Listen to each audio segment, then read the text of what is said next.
बच्चों, आज हम पत्र लेखन और अपठित गद्यांश पढ़ेंगे।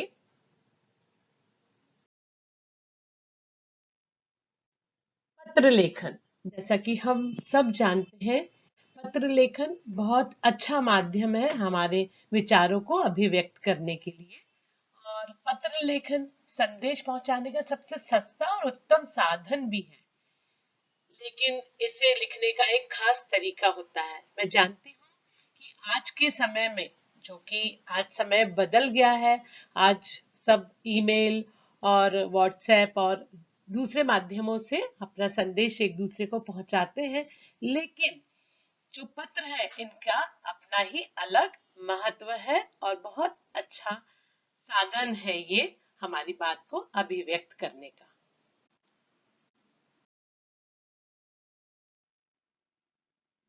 पत्र के प्रकार, बेटा, दो प्रकार के पत्र होते हैं। एक होता है औपचारिक पत्र और दूसरा होता है अनौपचारिक पत्र। औपचारिक पत्र को फॉर्मल लेटर कहते हैं और अनौपचारिक को इनफॉर्मल लेटर।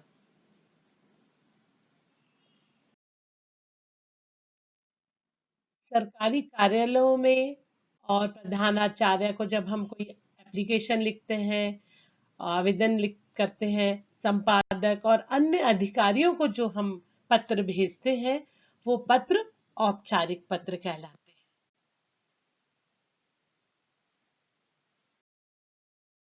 और दूसरा जो पत्र है, अनौपचारिक पत्र, इसे निजी पत्र भी कहते हैं। और ये ज्यादातर हम अपने रिश्तेदारों को, मित्रों को, अपने प्रियजनों को लिखते हैं और इसकी भाषा कुछ साधारण सी होती है और अपनेपन की भाषा होती है ये।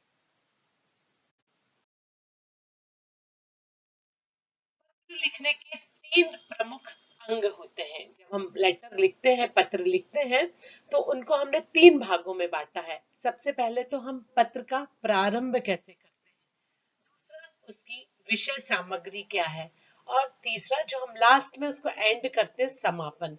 तो ये तीन तरीकों से हम पत्र को लिखते हैं।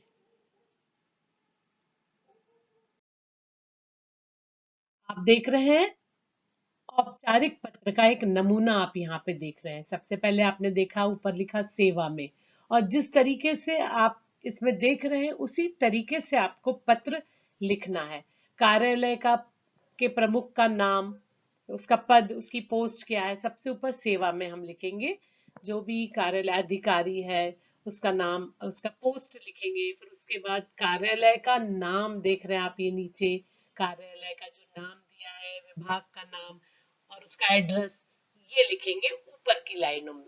उसके बाद हम जो सब्जेक्ट ले रहे हैं, किस विषय में हम पत्र को भेज रहे हैं, कि अपने गली मोहल्ले की सफाई के लिए भेज रहे हैं या पानी की कुछ व्यवस्था नहीं है उसके लिए भेज रहे हैं, जो भी हमारे विषय हैं, उन विषय को हम यहाँ पे विषय के कॉलम में, ये देखिए यहाँ पे हम उनको लिखेंगे। उसके बाद हम नीचे आ जाएंगे। जो भी महोदय, यदि कोई जेंट्स है अधिकारी, जो पुरुष है, उनको हम महोदय करके संबोधित करेंगे। और अगर मान लो स्त्री है तो उनको महोदया करके संबोधन हम यहाँ पे करेंगे। उसके बाद नीचे की जो लाइन है, उसके नीचे की जो लाइन में विषय वस्तु दी गई है, किस विषय पे हम उनको अपनी जानकारी दे रहे हैं, ये लिखेंगे। और उसके बाद जो समापन दिया गया है, देखेंगे आप यहाँ लाइनों में दिख रहा है समापन। तो ये समापन जो दिख रहा है, इसमें हम एंड करते समय हम लिखेंगे कि मुझे उम्मीद है कि आप मेरी ये निवेदन स्वीकार करेंगे और जल्द से जल्द इस समस्या का समाधान करेंगे। फिर हम उनको धन्यवाद करेंगे। और लिखने वाले, यदि हम लिख रहे हैं तो हमारा नाम, हस्ताक्षर आ जाएंगे और हमारा पता, और अंत में आ जाएगी दिनांक। तो इस तरीके से हम औपचारिक पत्र को लिखेंगे। अब बेटा, जो भी विषय दिया जाता है हमको प्रश्न में, कि आप कोई संपादक को लिखो या नगर निगम के अधिकारी को लिखो, तो फॉर्मेट इसी प्रकार का रहेगा। और बस आपकी विषय अलग होता जाएगा और इसी प्रकार से अपना पद, उनका पद और कार्यालय का नाम वगैरह, ये सब अलग हो जाएगा, लेकिन फॉर्मेट यही रहेगा। इसी तरीके से आपको पत्र, औपचारिक पत्र लिखना है।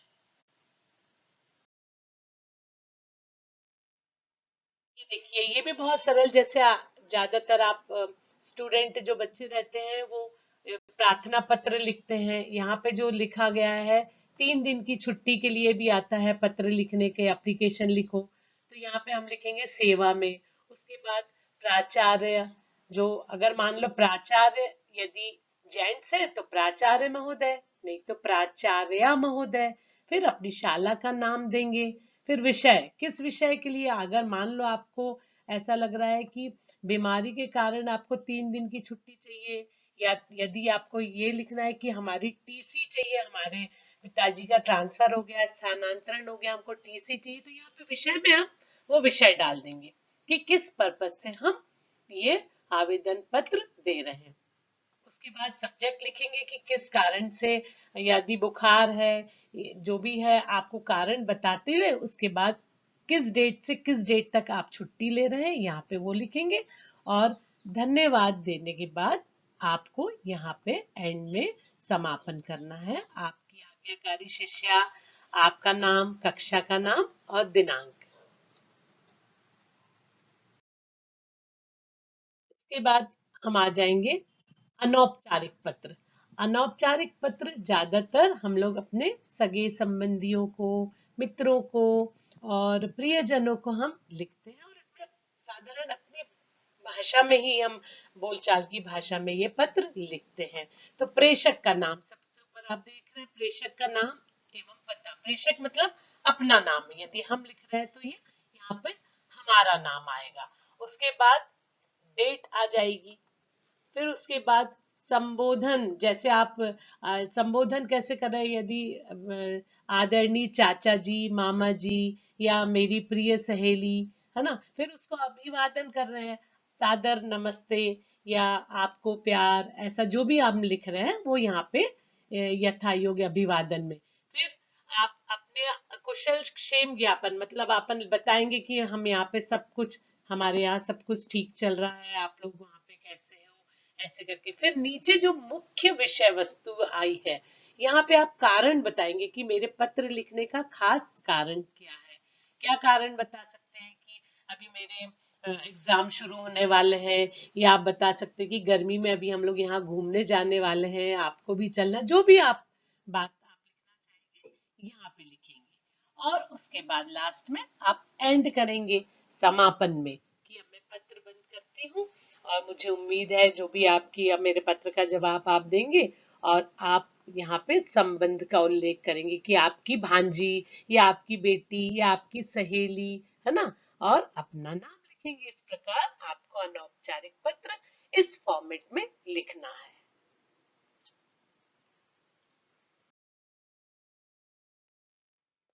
ये देखिए एक और उदाहरण, ये मैं दिखा रही हूँ आपको अनौपचारिक पत्र का। अपने छोटे भाई को पत्र लिखिए तथा उसकी पढ़ाई के बारे में जानकारी मांगिए। तो यहाँ पे लिखा विजयनगर सेक्टर, ये पत्र भेजने वाले का पता। आप ध्यान रखिए बच्चा, यहीं पे ज्यादा बच्चों को कंफ्यूजन होता है कि यहाँ पे क्या लिखते, ऊपर किसका एड्रेस लिखते। यहाँ पे किसका एड्रेस लिखना है, पत्र भेजने वाले का, मतलब अपना। अगर अपन पत्र भेज रहे हैं तो यहाँ पे अपना एड्रेस आएगा, और उसके बाद पत्र भेजने की दिनांक, किस डेट में अपन वो लेटर लिख रहे हैं। फिर अपने भाई को आपने संबोधन किया, प्रिय गौरव, चिरंजीवी रहो, उसको आपने आशीर्वाद दिया। उसके बाद तुम्हारा पत्र मिला, तुमने अर्धवार्षिक हाफ ईयरली परीक्षा में जो अंक प्राप्त किए हैं वह संतोषजनक, मतलब सेटिस्फैक्शन नहीं मिला, और अच्छे आना चाहिए आपको नंबर। वार्षिक परीक्षा निकट आ रही है, तुम अपनी पढ़ाई के विषय में पूर्ण जानकारी दो। प्रत्येक विषय में तुम्हारी क्या स्थिति है, कितने अंक की संभावना है, पूरा विवरण दो। पत्र का उत्तर शीघ्र देना, ये आपने उसको मेन, आपने उसको मैसेज दिया है। क्या दिया है, मुख्य संदेश, कि आप मेरे पत्र का उत्तर जल्दी देना। और उसके बाद देखो समापन लिखा है नीचे, ये समापन, आपने पत्र को एंड किया, तुम्हारी बहन, और यहाँ पे भेजने वाले का नाम, है ना, पत्र भेजने वाले का यहाँ पे नाम आ जाएगा। ये ठीक है, इस तरीके से आपको इस फॉर्मेट में अनौपचारिक पत्र लिखना है।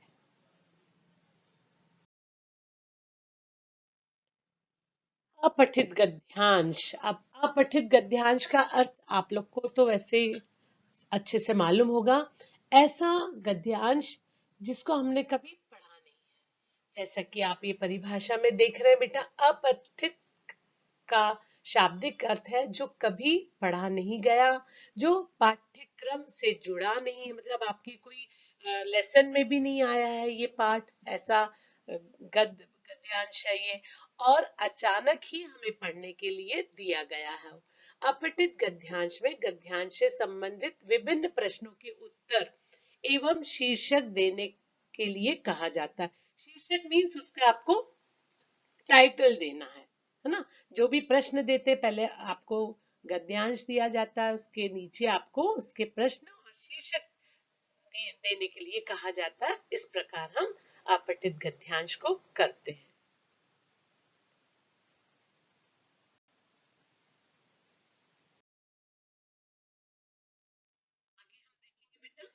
प्रमुख बातें, जो अपठित गद्यांश को लिखते समय कौन सी खास बातें हैं जिन पे हमको बहुत ध्यान देना है। गद्यांश को सबसे पहले ध्यान पूर्वक 1 से 2 बार पढ़ना चाहिए। कई बार बच्चे बहुत जल्दी जल्दी में ऐसे रीड कर देते, और जब प्रश्न आता तो उनको समझ में नहीं आता, इसलिए बहुत ध्यान से पढ़ेंगे। 2 बार, कम से कम 2 बार पढ़ना चाहिए, तो हमको प्रश्न जल्दी बनेंगे। प्रश्न पढ़कर उससे संबंधित पंक्तियां गद्यांश में देखिए। जो भी लाइनें दी गई है प्रश्न पढ़ो, और उससे संबंधित आप अच्छे से पढ़ेंगे, ध्यान से पढ़ेंगे तो आपको मालूम रहेगा ये लाइन ऊपर लिखी है, बीच में लिखी है, नीचे लिखी है, ये प्रश्न कहाँ मिलेगा। तो ध्यान से पढ़ने पर ही आपको ये मिलेगा। प्रश्नों के उत्तर देते समय भाषा सरल, व्यावहारिक और सहज होनी चाहिए। मतलब जब हम प्रश्न लिख का उत्तर लिख रहे हैं तो हमारी भाषा बहुत सरल, कठिन शब्दों का प्रयोग नहीं करना, व्यवहार में आने वाली भाषा होना चाहिए, और सहज होना चाहिए, आसानी से पढ़ी जा सके। शीर्षक देते समय बहुत ध्यान से सुनिए। कई बच्चे जब शीर्षक देते हैं, मतलब जो गद्यांश होता है उसका टाइटल देते तो एक लाइन का टाइटल पूरी एक लाइन में दे देते, इतना बड़ा टाइटल नहीं देते। टाइटल जो शीर्षक होता है वो हमेशा संक्षिप्त रहना चाहिए, मतलब छोटा रहना चाहिए। इस बात का हमको विशेष ध्यान रखना है। पूरी एक लाइन का टाइटल नहीं देना है हमको, ज्यादा से ज्यादा 3 से 4 शब्दों का टाइटल हमको उसमें बना के देना है।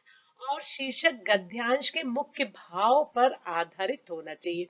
जो टाइटल दिया, मान लो टाइटल आपको सुबह के व्यायाम के बारे में दिया गया है, या तो आपके मनोरंजन के बारे में दिया गया है, या समय का सदुपयोग करने के बारे में दिया गया है, तो किस बारे में उस गद्यांश में लिखा है उसको हम ध्यान से समझे, और उसी पर आधारित हमारा शीर्षक होना चाहिए।